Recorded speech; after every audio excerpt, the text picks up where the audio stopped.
तो स्टूडेंट्स आज हम लोग नेक्स्ट टॉपिक स्टडी करते हैं मैकेनिज्म ऑफ एड्जॉर्प्शन। ठीक है, देखो एड्जॉर्प्शन कौन सा फिनोमेना है, तो ये सरफेस फिनोमेना है, ये हमें पता है। ठीक है, अब ये क्या लिए हैं, एड्जॉर्बेंट।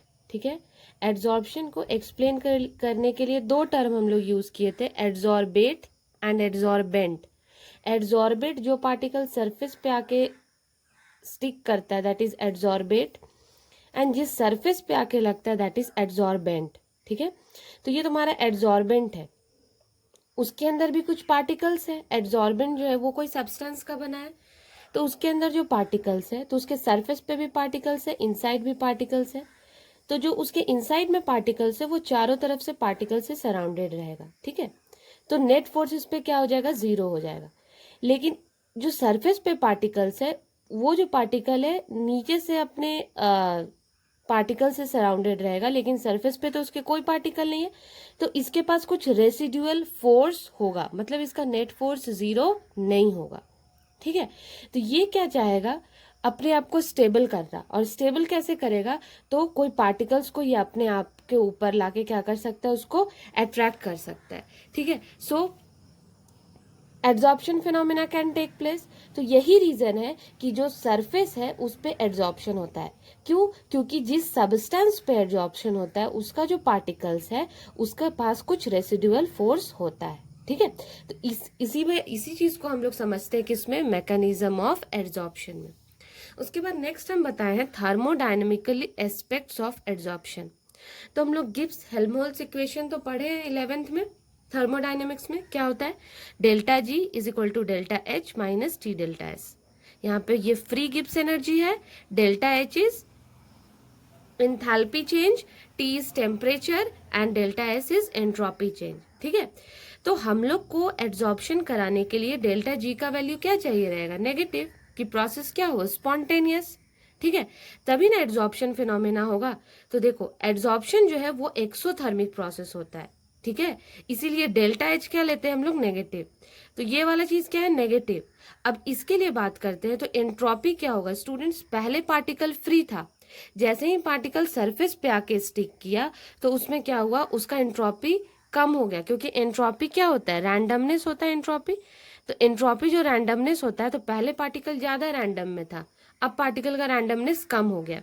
तो डेल्टा एच, क्योंकि एड्जॉर्प्शन एक्सोथर्मिक होता है तो ये नेगेटिव है, और डेल्टा एस क्या हो गया, डेल्टा एस भी क्या हो गया, यहाँ पे नेगेटिव हो गया। तो उसी चीज को फिर हम आगे यहाँ पे क्या एक्सप्लेन किए हैं कि टी डेल्टा एस क्या हो गया, quantity negative. So delta G is equal to delta H minus T delta S. अब डेल्टा एच क्या हो गया, यहाँ पे नेगेटिव हम लोग देखें।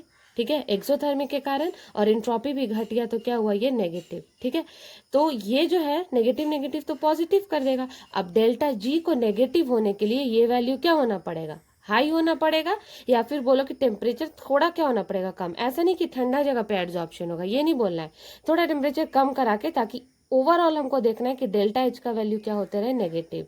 तभी ना डेल्टा जी नेगेटिव होगा, क्योंकि ये क्वांटिटी क्या हो गया था, पॉजिटिव। ठीक है, तो यही है तुम्हारा थर्मोडायनेमिकल एस्पेक्ट्स ऑफ एड्जॉर्प्शन। ठीक है, उसके बाद यहाँ पे दो क्वेश्चन दिए हैं that you have already done. Okay, adsorption is always exothermic in nature. Do you agree? Explain. So yes, it is exothermic in nature. Why it is exothermic in nature?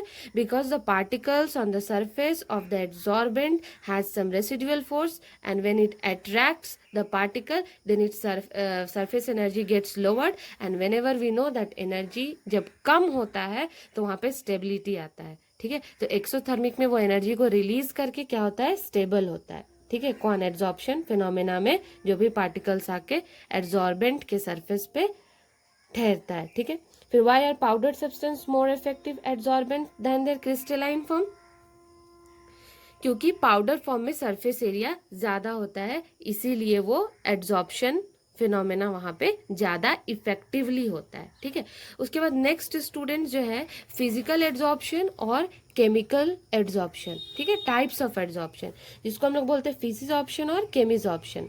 तो जो फिजिजॉर्प्शन है, फिजिकल एब्जॉर्प्शन रिवर्सिबल होता है, ठीक है, और केमिजॉर्प्शन क्या होता है, इरिवर्सिबल। जैसे कि चौक और बोर्ड वाला एग्जाम्पल जो होता है, ठीक है, चौक से हम लोग बोर्ड पे लिखते हैं, उसके बाद फिर बोर्ड को क्लीन करते हैं तो डस्टर पे क्या होता है, आके चौक का पार्टिकल्स लग जाता है यहाँ पे, ठीक है। वापस से जब तुम उसको ऐसे ऐसे डस्ट करते हो तो डस्ट पार्टिकल्स क्या होता है, बाहर आ जाता है, तो वो फिजिजॉर्प्शन का एग्जाम्पल है, ठीक है। जो चौक आके डस्टर के सरफेस पे क्या होता है, स्टिक करता है, ठीक है। तो देखो फिजिजॉर्प्शन क्योंकि ये रिवर्सिबल प्रोसेस है तो यहाँ पे फोर्स क्या होगा, बहुत ही कम होगा, ठीक है। तो weak van der Waals force act in physisorption. लेकिन केमिजॉर्प्शन जो है, केमिजॉर्प्शन मतलब केमिकल रिलेटेड है, केमिकल तो वहां मतलब केमिकल बॉन्ड बन रहा है, स्ट्रॉन्ग बॉन्ड बन रहा है, ठीक है, तो स्ट्रॉन्ग केमिकल फोर्स प्रेजेंट, तो इसीलिए ये क्या होगा, इरिवर्सिबल, ठीक है। फिर फिजिजॉर्प्शन है, ये स्पेसिफिक नहीं होता है, लेकिन केमिजॉर्प्शन स्पेसिफिक होता है, क्योंकि हम लोग को पता है ना कि केमिकल रिएक्शन में किसी को भी किसी चीज में मिलाते हैं तो केमिकल रिएक्शन नहीं होता है, तो chemical reactions are specific, so it is also specific in nature. Now physisorption क्या करता है, मल्टी लेयर बनाता है, ठीक है, अंडर हाई प्रेशर।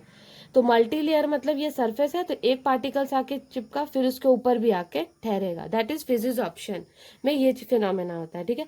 केमिजॉर्प्शन में क्या होता है, क्योंकि यहाँ स्ट्रॉन्ग बॉन्ड बनता है तो सरफेस पे आके पार्टिकल एक बार ही लगता है, तो मोनो या फिर यूनिमॉलिक्यूलर लेयर यहाँ पे बनता है, ठीक है। फिर फिजिजॉर्प्शन क्योंकि यहाँ वीक फोर्स होता है तो एक्टिवेशन एनर्जी यहाँ ज्यादा नहीं नीडेड है, लेकिन इसमें बहुत high activation energy sometimes it is needed, और एल्स सम एक्टिवेशन एनर्जी तो इसमें चाहिए ही रहता है, किसमें, केमिकल एड्सॉर्प्शन में। उसके बाद इसमें जो एंथैल्पी ऑफ एड्सॉर्प्शन होता है, जो हम लोग एक्सोथर्मिक बोले, वो कितना होता है, 20 to 40 किलो जूल पर मोल, मतलब कम एनर्जी लिबरेट होता है, लेकिन इसमें एंथैल्पी ऑफ एड्सॉर्प्शन बहुत हाई होता है। सबका रीजन बस एक ही है स्टूडेंट, यही केमिकल फोर्स, और इसमें वीक वांडरवाल फोर्स के कारण, ठीक है।